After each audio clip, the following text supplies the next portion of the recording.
श्री वृंदावन बिहारी लाल, श्री राधा वल्लभ लाल और श्री राधा रमन लाल, और तीनों वृंदावन के रूप को अलग अलग भांति से विराजमान करें।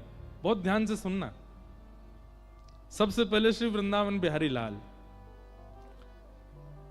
वृंदावन व्यक्ति को बुलाने में सबसे पहला अगर किसी का आकर्षण है तो वो श्री बिहारी जी का। व्यक्ति वृंदावन जाएगा सबसे पहले किनको देखने जाते हैं? बिहारी जी को देखने जाते हैं। मतलब व्यक्ति को सबसे पहले वृंदावन बुलाने वाले कौन हैं? श्री बिहारी जी। पहली बार बिहारी जी से मिलेगा, चाहे वो हरिवंशी हो, चाहे हरिदासी हो, रामानंदी हो, रामानुजी हो, किसी भी संप्रदाय के हो, सबसे पहले वृंदावन आने का कारण बिहारी जी। तो वृंदावन बुलाने के रूप में श्री बिहारी जी हैं।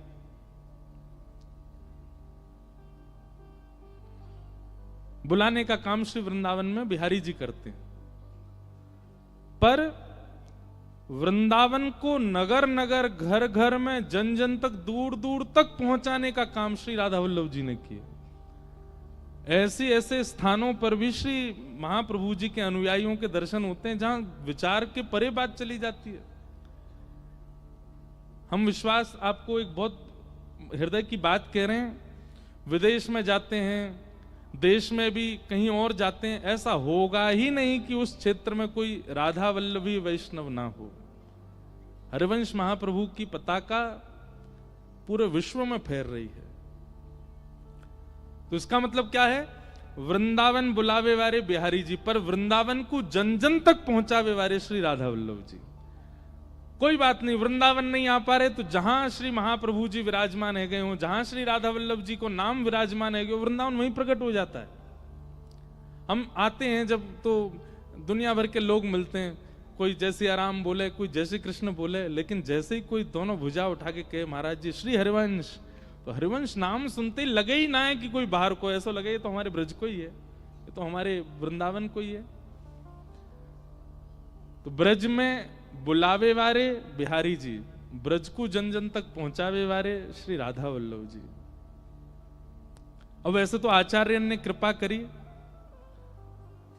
पर ब्रज में टिकावे वाले श्री राधा रमन जी।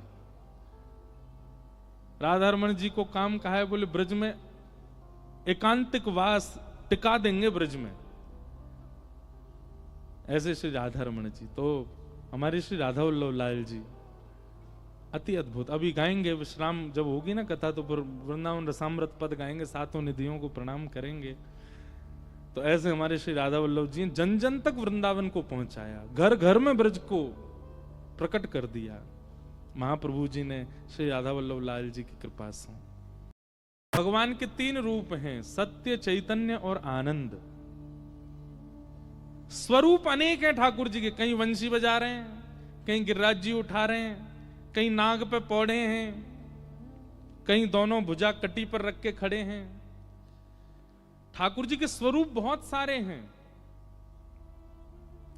पर रूप तीन हैं, सत्य, चैतन्य और आनंद। और इन तीनों रूपों का दर्शन हमने किया है। कैसे? तो मैं निवेदन कर रहा था, भगवान का सत्य स्वरूप क्या है? ये कथा के जो शब्द हैं, कथा के जो भाव हैं, कथा का जो ज्ञान है, ये भगवान का सत्य स्वरूप है। क्योंकि कोई भी व्यक्ति सुनेगा, सर उसका झुकेगा, सर उसका स्वीकार करेगा। सत्य वही मानो जिसका स्वीकारीकरण होता है, जिसको सब स्वीकार करते हैं। 90% लोग कथा सुनते हैं तो ऐसे ही करते रहते हैं, स्वीकार।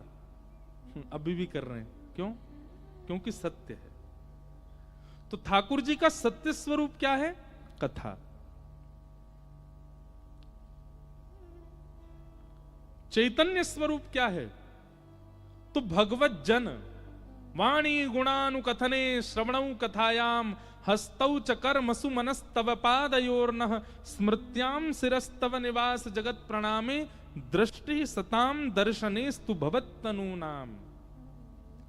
ठाकुर जी के जो जन हैं, ठाकुर जी को भजवे वाले, ठाकुर जी को ध्यावे वाले, ठाकुर जी की अनंत उपासना करने वाले, ये सब कौन है?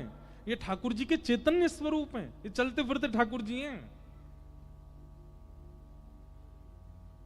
ब्रजवासियों का सागर आगमन करना, सागर आगमन होना इतने वैष्णवों को एकत्रित कर देता है। क्यों? क्योंकि ब्रज से आए हैं, ठाकुर जी को भजवे वाले आए हैं, ठाकुर जी को पूजवे वाले आए हैं, ठाकुर जी की सेवा करवे वाले आए हैं। ये ठाकुर जी जैसे ही हैं। हम अपनी प्रशंसा के भाव में नहीं कह रहे हैं आपसे, पर एक बात बता रहे हैं, ठाकुर जी को भजवे वाले ठाकुर जी ही है जाएं।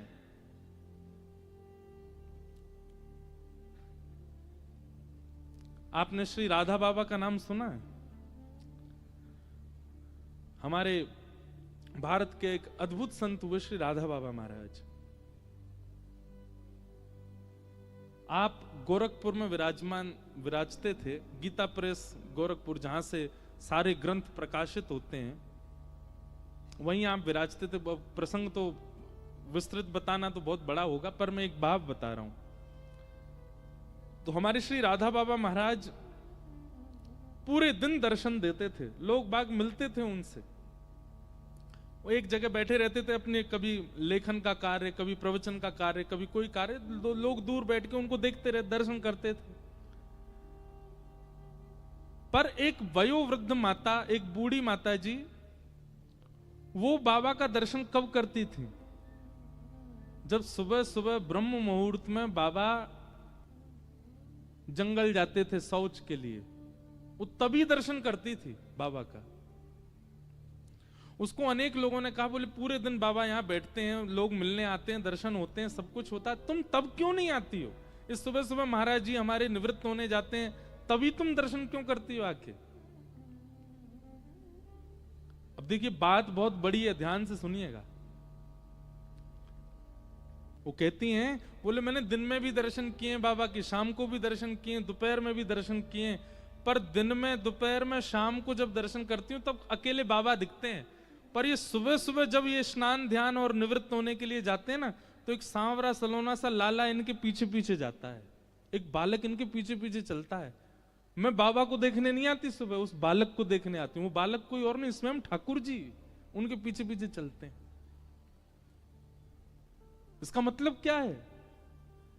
ठाकुर जी को भजवे वाले, ठाकुर जी को ध्यान करवे वाले, ठाकुर जी के निरंतर चिंतन में रहने वाले, उनके स्वरूप में या उनके औरा में, उनके आसपास के वातावरण में ठाकुर जी होते हैं। इसलिए उनका दर्शन ठाकुर जी के दर्शन के समान ही माना जाता है। तो सत्य भागवत जी के श्रवण, ये सत्य स्वरूप है। भगवत प्रेमियों का दर्शन, भगवत जनों का दर्शन, ये चैतन्य दर्शन है। और भगवत जनों का, भगवत कथा का श्रवण दर्शन करने के बाद जो प्रफुल्लता मन में होती है, जो आनंद मन में आता है, यही आनंद स्वरूप का दर्शन। इस समय आप सब लोग बैठे हैं, एक पंडाल के अंदर बैठे हैं, बड़ी प्रसन्न मुद्रा में बैठे हैं। ये प्रसन्नता ही आनंद है और यही श्री कृष्ण है। हमारे शास्त्र एक बात कहते हैं कि जितनी देर आप सत्संग करते हो, जितनी देर आप कथा श्रवण करते हो, उतनी देर आपकी आयु गिनी नहीं जाती। हमारी आयु हर क्षण काउंट होती है। हम सुबह उठते हैं, वो भी काउंट होता है, हम भोजन नाश्ता करते हैं, वो भी काउंट होता है, स्नान करते हैं, वो भी, उसकी भी गिनती चलती रहती है।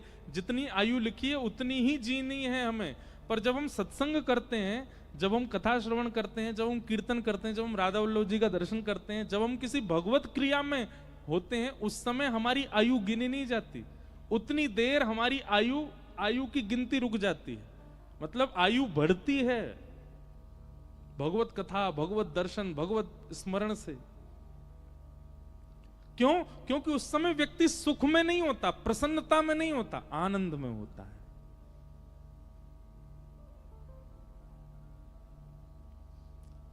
पिक्चर हॉल में से सीटें हटा दी जाएं और लोगों से कहा जाए कि नीचे बैठ के देखनी है पिक्चर, लोग नहीं जाएंगे। लेकिन कथा में तो कोई ऐसी उत्तम व्यवस्था भी नहीं होती, सब नीचे बैठते हैं बेचारे, कोई कहीं बैठ, आज तो पहला दिन है, देखो अभी से पंडाल ते झांक झांक के लोग सुन रहे हैं कथा। क्यों? क्योंकि ये कथा व्यवस्था प्राधान्य नहीं है। यहां पर तन की व्यवस्था प्रमुख नहीं होती है, यहां पर तन की प्रमुखता है ही नहीं, यहां पर चित्त की प्रमुखता है, और चित्त को यहां सुख नहीं मिलता, आनंद मिलता। वही आनंद श्री कृष्ण है। तो सत्य, चैतन्य और आनंद, ये तीन रूप हैं। तीनों का दर्शन हर दिन व्यक्ति को प्रयास करना चाहिए कि तीनों का दर्शन हो। सत्य मतलब भागवत जी का दर्शन, भागवत जी का पठन।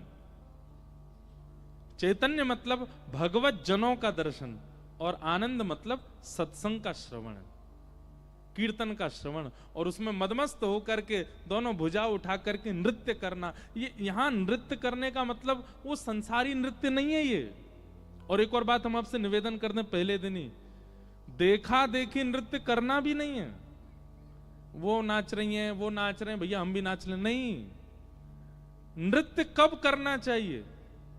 जब तन आपके वश में ही ना रहे, जब धुन सुनकर के, जब नाम सुनकर के, जब संकीर्तन सुनकर के स्थिति ऐसी हो जाए कि अब आपसे रुका नहीं जा रहा है, अब तन की स्थिति परे हो चुकी है।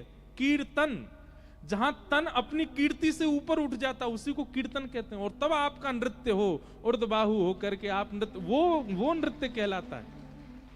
यहां कोई ठुमका थोड़ी मारने कथा में, मारना भी नहीं, पाप लगेगा। नृत्य करना है, वो भी कब करना है? जब तक आपका मन बुद्धि चित्त बिल्कुल खो ना जाए उसमें, तब तक नृत्य नहीं करना चाहिए। और उसके बाद जब आप नृत्य करोगे ना, आप अपने वश में नहीं रहोगे, अपने आपे से ऊपर निकल जाओगे। ठाकुर जी कहते हैं, वाग गदगदा द्रवते यस्य चित्तम रुदत्य भिक्षणम हसति क्वचिच्च विलज्ज उद्गायत नृत्यते च मदभक्ति युक्तो भुवनम पुनः। मैं एक प्रसंग सुनाता हूं। मीराबाई नृत्य करती थी, पर मीराबाई का नृत्य कई लोगों को लगता था नाचने वाली आ गई है। कई लोग इस बात से नाराज भी रहते थे, ये नाचती हैं, जहां पहुंच जाएं वहीं नाचती, पर जहां जाएं वहीं नाचती नहीं थी मीराबाई। ठाकुर जी का रूप देख करके मीराबाई की स्थिति जब अपने आपे से बाहर हो जाती थी, जब अपने वश में उनका तन नहीं रहता था, तो नृत्य होता था उनसे। एक बार मीराबाई नृत्य कर रही थी, सब लोग दूर दूर हो गए थोड़े। कुछ लोगों को तो प्रेम समझ में आता था मीराबाई का, पर कुछ लोगों को नहीं आता था, दूर दूर हो गए। ये देखो, जहां चाहती वहीं नाचने लग जाती, ऐसा बोलने लगे लोग। पर तभी क्या हुआ, मंदिर में श्रीनाथ जी के सन्मुख सेवा कर रहे गुसाई जी ने जैसे ही मीराबाई को देखा नृत्य करते हुए, और उसके बाद जब ठाकुर जी को देखा, देख करके इतने प्रसन्न हो गए कि तुरंत ठाकुर जी की माला जी लेकर के गए, और बाहर अपरस अवस्था में ही दूर से किसी सेवक को बुलाया, बोले माला पहना दो मीराबाई को। ठाकुर जी की गले की माला उतार के पहना दी मीराबाई को। अब ये दृश्य देख करके वहां खड़े लोग सब सोचने लगे, इतने बड़े बड़े महर्षि आते हैं, इतने बड़े बड़े जापक आते हैं, इतने बड़े बड़े भक्त आते हैं, उनको तो माला पहनाते नहीं। वो नाचने वाली आ गई, उसको देखो कैसे माला पहना दिया। गुसाई जी बोले, बहुत ध्यान से सुनना। गुसाई जी क्या कहते हैं? गुसाई जी कह रहे हैं, तुमको नृत्य दिखाई दे रहा था, पर मैंने उस समय जो अनुभव किया वो मैं बताऊं। बोले मीरा जब नृत्य कर रही थी ना ठाकुर जी के आगे, उस समय मैंने मीरा को देखा, और मीरा को देखने के बाद जब मैंने ठाकुर जी को देखा, तो प्रसन्न मुद्रा में ठाकुर जी के दांत दिखाई दे रहे थे, इतने प्रसन्न हो रहे थे। ठाकुर जी के गाल ऐसे गोल गोल हो गए थे, नेत्र जो सदा नीचे रहते हैं वो ऊपर की ओर मीरा को देखने लगे थे। ठाकुर जी की भुजाएं सीधी सी हो गई थी। एक क्षण के लिए ठाकुर जी इतने आनंद में आ गए थे। इसका मतलब है कि मीरा नृत्य नहीं करती है, मीरा नाचती नहीं है, मीरा को ठाकुर नचाता है। वो अपनी तन की स्थिति से जब परे हो जाती है तब नृत्य प्रकट होता है। और भैया दुनिया का नृत्य तो जनों को प्रसन्न करता होगा, पर जिसका नृत्य ठाकुर को प्रसन्न करे उसको तो ठाकुर जी की माला क्या, ठाकुर जी को ही प्रदान कर देना चाहिए। तन की स्थिति जब आनंद में होती है तो व्यक्ति सुख का चिंतन नहीं करता। मैं निवेदन कर रहा था जब महाराज जी आ रहे थे, उस समय क्या बात निवेदन कर रहा था, 3 घंटा एक आसन में बैठना, 4 घंटा एक आसन में बैठना, ना हिलना ना डुलना ना पांव सीधे करना। हूं तो मैं भी मानवी हूं, तो है तो आप भी मानवी, पर ये क्यों हो जाता है? 4 घंटे तक हमको इस स्थिति का पता क्यों नहीं चलता है? हम एक ही आसन में बैठे रह जाते हैं, क्योंकि ये सुख नहीं है, ये आनंद है। सुख में अपनी तन की सुध होती है, पर आनंद में सुख के तन की सुध नहीं होती। यह भी स्थिति आएगी एक दिन कथा में। आज पहला दिन है, हो सकता है आज भी किसी को हो रही हो, पर एक दिन ऐसा भी आएगा कि आप यह भी विस्मृत हो जाओगे कि हम सागर में बैठे हैं, ये सागर हमारा घर है यहां पर। एक दिन ऐसी भी स्थिति बनेगी कि आप स्वनाम भी भूल सकते हो। मेरा नाम क्या है ये सोचना पड़ेगा आपको। सत्संग उस आनंद की सरोवर में डुबकी लगा देता है कि आप यह तक भूल जाओगे कि आप कौन हैं। इसको आप सुख नहीं कह सकते, इसको आप आनंद कहोगे, और यही आनंद श्री कृष्ण है। यही आनंद श्री कृष्ण है। सत्य, चैतन्य और आनंद, सच्चिदानंद रूपाय। विश्वोत्पत्त्यादि हेतवे, विश्व की उत्पत्ति पालन और संहार जो करते हैं, ताशाय श्री कृष्णाय वयं नमः। विश्व की उत्पत्ति पालन संहार जो करते हैं, विश्व के समस्त तापों को नाश करने की क्षमता जिनमें है, ऐसे प्रभु श्री कृष्ण को हम बारंबार नमन करते हैं। एक बात याद रखिएगा बंधुओं, कृष्ण भक्ति से जीवन में कष्ट नहीं आएगा ऐसा नहीं है, पर हां कृष्ण भक्ति जिसके चित्त में विराजमान हो जाती है, उसको कष्टों का अनुभव होना बंद हो जाता है। उसको कष्टों का अनुभव नहीं होता। फिर अभी आपको कोई कष्ट दे दिया जाए, आपको तुरंत अनुभव हो जाएगा, आपको तुरंत लगेगा ये पीड़ा मेरे जीवन में आई, मुझे ऐसे वस्त्र पसंद है, मुझे ये वस्त्र नहीं मिले, मुझे ऐसा खाना पसंद है, ये भोजन नहीं मिला, मुझे ऐसा वातावरण पसंद है, मुझे वो नहीं मिला। ये संसार में रहते हुए व्यक्ति को अनुभव होता है। पर जैसे ही ठाकुर जी की भक्ति, विशेष रूप से वृंदावन की भक्ति प्रारंभ होती है, आप तन की स्थिति से परे होने लग जाते हैं।